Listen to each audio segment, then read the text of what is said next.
first of all, thank you for sharing your story. As a mom of 3 kids, I one in high school, middle, and Oh my elementary. goodness. I can't imagine what you have been through.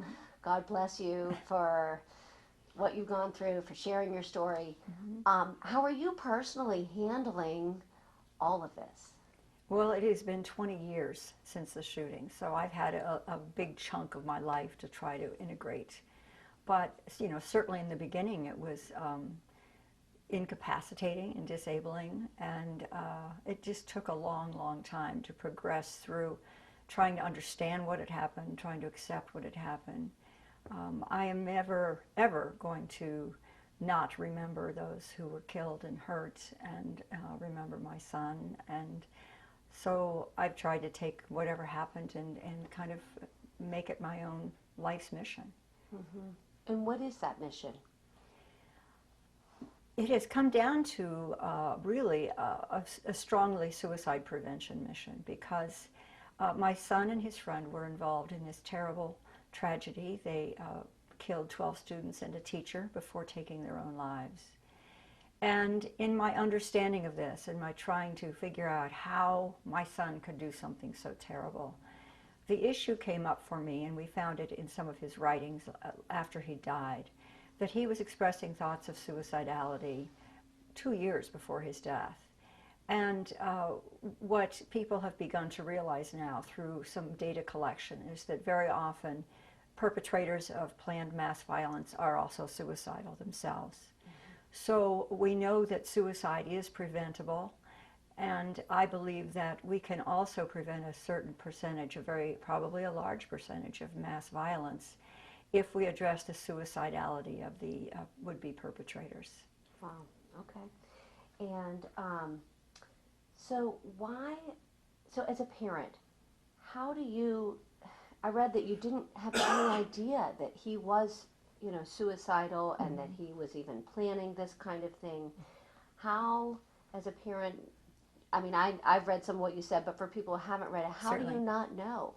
And that is the one question that at first, when someone would ask, how could you not know? It felt like a personal accusation, Right. a personal affront. And I think the reason it felt so horrible was that was the question I was asking myself. I believe that love was protective, that I loved my children more than anything in the world, that I had an instinctive bond with them, that they would communicate with me and share with me. What I have learned since then is that when it comes to suicidal thoughts and behaviors, about half of us know when our loved ones are struggling. Perhaps they've been in and out of treatment, they've been hospitalized, they've made prior attempts. About half of us had no idea at all, and I was in that half that had no idea. I believe that Dylan was working very hard so that we would not know. In the final days of his life, he went to a prom with his friends. He had been accepted at 4 colleges. We'd gone on a college visiting trip just a few weeks before he died. So he was talking about his future. So we very often don't know when someone we love is struggling, and that is one of the reasons that I talk about this. So, so what can we as parents do so that we do know? Are there certain questions we should ask? Should we go through their journals or their phones? What do you think we should do to know? Well, first of all, the highest suicide rates are among white older males, surprisingly. But for youth, it's the second leading cause. Suicide is the second leading cause of death. There are ways that we can talk to people when they are having some kind of psychological distress. And one of the things that's the most important thing we can do is to not be afraid of their feelings, to not be afraid of asking questions because we're afraid of hearing the answers. We can learn to ask a question based on an observation. For example, we can say, I've noticed that, and these are some of the things you might notice. A change in behavior, a change in hygiene, a change in sleep patterns, perhaps sleeping too much or too little. There could be talk of feeling hopeless. There could be giving away of possessions. These are things that might indicate that somebody is struggling with some life and death thoughts. And we can ask about that. We can say, tell me more about that. We can also ask someone if they are feeling suicidal, and that is something that most of us have not been raised to do and not been trained to do. But to let someone be able to express that they're having these thoughts can be very helpful for them. And then we can help connect them with resources. We can say, let's call the Suicide Prevention Lifeline together, or would you like to do a chat, or call a local crisis center. There are many resources available.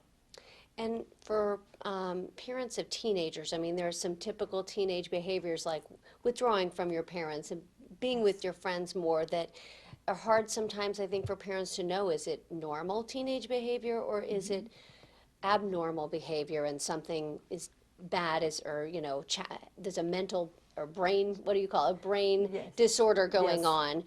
on in their head? How do you know when it's too extreme or it's more than just normal teenage behavior? We don't know by observing, and that's the tricky part, that even therapists and professionals might not know. So it is something we can do is we can explore, and we can dig, and we can ask questions. But I think the most important thing for us to do is to not try to fix what someone is feeling, not try to relieve the stress and fix problems, but just to give someone an opportunity to talk about their feelings. And that is something that I think most parents need help doing, because we tend to want to make someone feel better and fix their problems, and we jump to solutions and don't give them an opportunity to really express what it is they are dealing with. And to not be afraid when we ask the question, are you thinking of suicide? If the answer is yes, you know, don't freak out. Be there with that person. Let them know you love them, you support them, and we're going to figure it out together.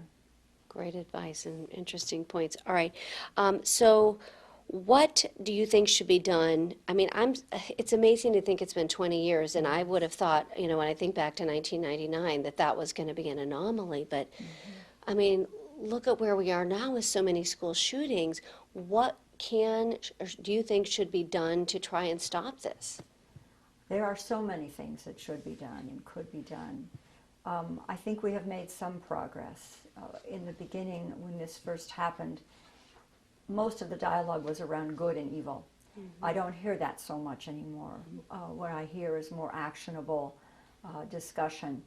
Of course, when I mentioned before that there are those who have no idea that their loved ones are suicidal, and those who know that their loved one is suicidal, but in both cases it resulted in death. That really sort of paves the way clearly to see where the two arenas are where we need to do the most. I think that we all need to do a better job of educating ourselves about how to interact with someone who is experiencing some kind of mental distress. There are classes on that. There are trainings. There are suicide intervention trainings. There's a lifeline number that people can call. We can all do that. But I think a lot of work has to be done within all of our systems that care for us, the education system, the mental health system, the emergency departments, primary care. Just every silo right now is struggling on how to identify who is at risk. And we're all kind of in that ballgame right now, trying to figure this out. And then the next step that has to happen is the collaboration that has to exist between these groups, so that if there are handoffs from one entity to another, that the individual doesn't fall through the cracks, and they know that there's a problem that needs to be addressed. Right. So basically, from so many different areas, we all need to be addressing the mental health issue, is kind of what you're saying. Right. And Yeah, I and want work to together. add another comment, and that is about we have a tendency always to look for simple answers and to oversimplify. And very often when someone dies by suicide, or if there is a mass shooting, the first thing that we always do is they look for motive, and that is oversimplifying the situation. It's never just one thing. It's never just bullying, just firearms, just whatever it happens to be.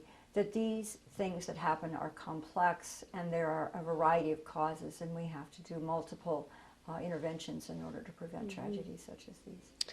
Well, and I'd like to know your thoughts on gun control, because that has been a big part of the discussion of school shootings. And in relation to, we had an incident in April of 2014 where a young man at Franklin Regional High School in our area brought a knife to school and injured 20 students and a security guard, but thankfully no one died. He didn't have a gun. What do you feel about if anything should be changed with gun laws? The one thing that I hate to see, and what happens so often, is this division where people have an extreme view on one side or the other, because that shuts down communication. There is a very good project to use as an example, and it's the Gun Shop Project, and that is a collaborative project with gun sellers and with entities such as the American Foundation for Suicide Prevention. Dr. Barber from Harvard is involved in that. But what they're trying to do is a collaborative approach to try to make people aware that when they are in a compromised state, when their judgment is impaired, that it is wise and prudent and healthy to temporarily remove the firearms. How this is being done across the country, done a little differently. There are, I think, 18 states now that have red flag laws that do that. They're still controversial. There's still a lot of discussion going on about, whether this is done and done fairly. But I believe that even without a mental health diagnosis, because a diagnosis of a serious mental illness does not make us any more dangerous than anyone else, that people can be in a place where they have impaired judgment, and they don't have access to the tools of self-regulation, and they should be separated from guns at that point. What do you think about arming teachers, which is being done in some areas now? I have some strong opinions about that. I recently had a conversation with a friend who is in the FBI, and he was saying that that people who carry firearms professionally undergo training that is intense and regular, and they learn and they practice over and over and over again on how to use those in a crisis and how not to use them and when not to use them. But even with that, occasionally still people who use guns professionally harm people that they should not harm. And it is my opinion that arming teachers would not solve the problem of violence in schools. It would probably replace one type of violence with another type, which might be an accidental or a fear response, an untrained response that might cause deaths because of misperceptions and because of lack of ability to understand what's happening. Yeah. And I read that they're considering tearing down Columbine High School. What do you think about that? They had some discussion about that. I didn't have an opinion one way or the other on that, but the issue is that the school, there are people all over the world who make pilgrimages to the high school. They are kind of obsessed with the tragedy. And they were having a couple hundred visitors per month come through the school and wanting to take souvenirs, wanting to take things away. And it was causing a safety problem. They did ultimately decide not to tear down the school, but there was some discussion about it. Wow. I mean, and I know you talk about the media, which thank you for those suggestions, and I can talk to you about that after off camera and some other things. But, I mean, is there anything else to stop these people who are obsessed with this? It's just so crazy to think about. I don't know the answer to that. Yeah. I think there are a lot of obsessions that a lot of people have right now, and I think, and I don't understand enough about that branch of psychology to be able to answer that question. So I don't know. Well, is there anything you want to add that we didn't touch on that you think is important to share?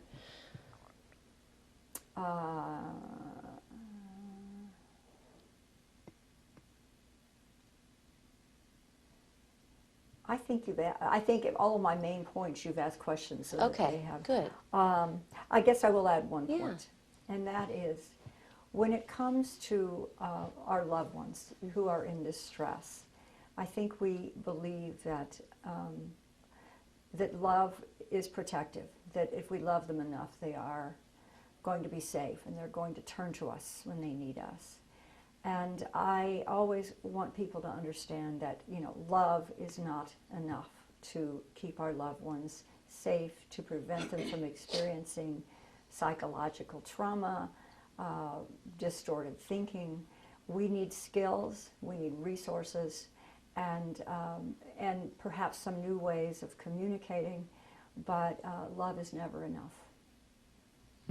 Very well said. Yeah, go ahead. How has this tragedy changed your life, who you are, for better, for worse? How has it made you different since it happened? Oh, that's a great question.